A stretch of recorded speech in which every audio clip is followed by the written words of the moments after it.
안녕하세요, 주인장입니다. 오늘은 사랑하면 할수록 실수를 하게 되는 연애에서의 악습관에 대해서 얘기를 해볼까 하는데요. 우리 입장에서는 사랑해서 하는 실수라지만 사실 그게 연애에서의 악영향이 된다면 그런 행동은 하지 않는 편이 낫겠죠. 오늘 아무리 사랑해도 절대 하지 말아야 될 행동 탑3 알아보도록 합시다. 첫 번째, 절대적인 의존. 사랑에 빠지면 빠질수록 우리는 상대방에게 의존을 하게 됩니다. 그리고 그 의존은 우리가 이때까지 살아온 삶의 패턴을 바꾸게 됩니다. 일도 어느 정도 상대방과의 스케줄에 맞추어 구상을 하게 되고, 내가 사람들과 친구를 만나는 것을 그렇게 좋아했는데도 불구하고 이제는 상대방과 보내는 시간들이 많다 보니까 가까이 지내던 사람들마저 조금은 멀리하게 되고, 또 내가 이런 것을 선택한 게 아니라 상대방과의 트러블이 무서워서 상황적으로 눈치를 보게 되는 경우들도 있습니다. 자, 문제가 뭐냐면 내가 이렇게 상대방에게 의존하게 될수록 기대 심리가 생기게 되고, 그걸 바람으로써 상대에게 서운한 점도 많아지게 되고 트러블이 많아지게 되는 것이죠. 실제로 부부들을 보면요, 외부 활동을 할 때는 괜찮았는데 출산을 하거나 혹은 전업주부로 전환을 한 여자분들이 남편과의 관계에 이전에 비해서 집착하게 되는 이유도 이와 같습니다.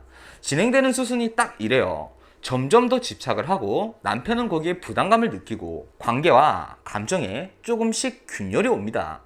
그러다 사람이 방황하는 시기들이 생기게 되는 것이죠. 남편이 집에 가기보다는 친구들과의 시간이 더 즐겁고 집에 늦게 들어오게 되고, 그런 남편을 보면서 여자들은 상처를 입고, 이런 걸 보면서 남편이 혼자 집에 있는 아내에게 신경을 안 썼네 이렇게 욕할 수도 있지만, 그리고 실제로 남편에게 책임도 있겠지만, 보세요. 상대방에게도 개인 시간이 필요하고 숨 쉴 틈이 있어야 하는데 우리가 그걸 집착하게 된다면 상대가 나에게서 멀어지는 것도 우리가 이해할 수 있긴 하잖아요. 굳이 부부관계가 아니라 이 연인관계에서도 상대가 친구를 만나면 나도 좀 다른 사람들 만나고, 일도 남자에게 맞춰서 의지하지만 말고 내가 내 일에 애착을 가지고 꾸준히 내 패턴을 유지를 해주어야 합니다. 여러분 명심하세요. 내 생활이 먼저 있고 연애가 있는 것이지 연애가 먼저고 생활이 그 뒤에 있는 게 아니라는 거예요. 두 번째, 내 인생에 대한 풀 배팅. 인생을 남자에 의해서, 앞서 말한 절대적 의존에 의해서 이렇게 되는 거긴 한데요, 이건 제가 따로 얘기를 해야 해서 구분을 했습니다. 여러분, 연애를 하다 보면 이렇게 막 미래를 서로 그리게 됩니다. 그럼 어떤 현상이 생기냐, 이 사람에게 내 인생을 모두 다 맞춰서 던지는 거예요. 지금 결혼도 안 했는데 미리부터 저 사람이랑 결혼하면 인천에 살 거니까 내가 자취방을 지금 인천에 구하고 일자리도 인천에 구하고, 혹은 요즘 이 동거를 하는 커플도 있잖아요. 그럼 결혼도 안 했는데 경력을 딱 단절을 해버리는 경우도 있어요. 여러분, 그러고 나서 관계가 만약에 이어지지 않으면 그 리스크 감당할 수 있습니까? 우리 오빠, 우리 자기는 그럴 리가 없어요. 저를 얼마나 사랑하는데요. 알죠, 여러분? 근데 여러분, 사람은 됨됨이도 됨됨이지만 상황에 의해서 결정이 많이 달라집니다. 그 사람이 갑자기 큰 인생에서 이 불가항력적인 큰 위기가 닥치면 어떡할 겁니까? 막말로 쫄딱 망해서 길거리에 나앉게 생겼어요. 그때도 여러분을 과연 지금처럼 신경 쓸 수 있을까요? 이게 연애는 둘이 만나서 상황이 플러스가 되는 게 가장 좋은 겁니다. 감정적인 것만 좋자고, 내가 좀 더 이 사람과 같이 있어서 행복하자고, 내 현실, 내 인생에서 마이너스가 되는 것들을 여러분이 일단 지금은 선택하실 것이 아니라는 겁니다. 나중에 선택해도 늦지 않아요. 불안할 겁니다. 내가 이걸 선택 안 해서 관계가 안 좋아지면 어떡하냐, 내가 이걸 선택 안 해서 너무 장거리라서 그러다 헤어지면 어떡하냐. 여러분, 그럼 그렇게 안 하면 안 될 사람을 만나서 나중에 살다 보면 더 큰 문제가 생기면 어떡하실 겁니까?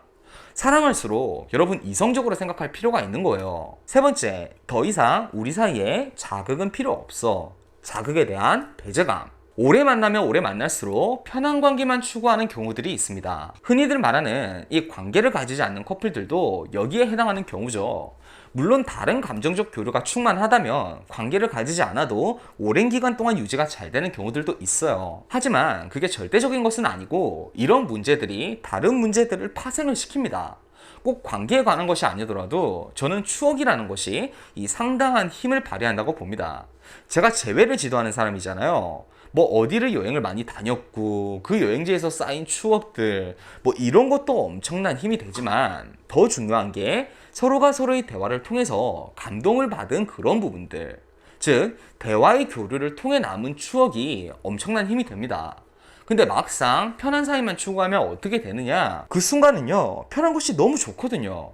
화장도 안 해도 되고, 만나도 그냥 마냥 이 사람이랑 있으니까 좋고, 그냥 서로 자취방에 놀러 가서 맛있는 거 하나 시켜 먹고, 푹 쉬고 싶으면 쉬고, 어디 요 앞에 술집 가서 소주 한잔 마시고 걷다 오면 그것도 그것 나름대로 운치 있고.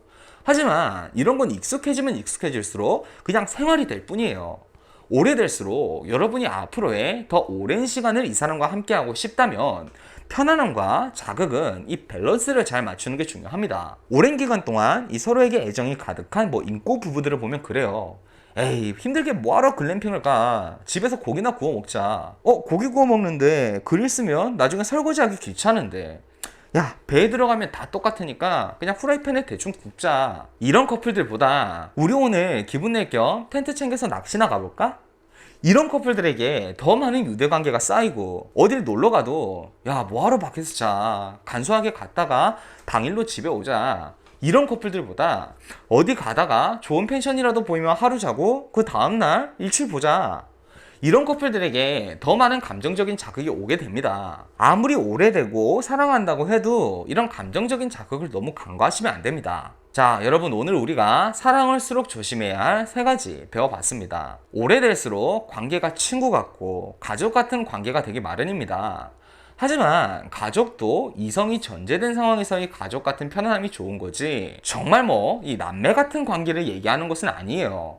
이런 것도 주의하시고, 또 아무리 사랑하더라도 지금 뭔가 확정되어 있는 것이 없는 상황에서 상대방만을 바라보면서 나를 너무 과투자하는 것은 주의하실 필요가 있다는 것이죠. 자, 여러분, 오늘도 행복한 하루 하세요.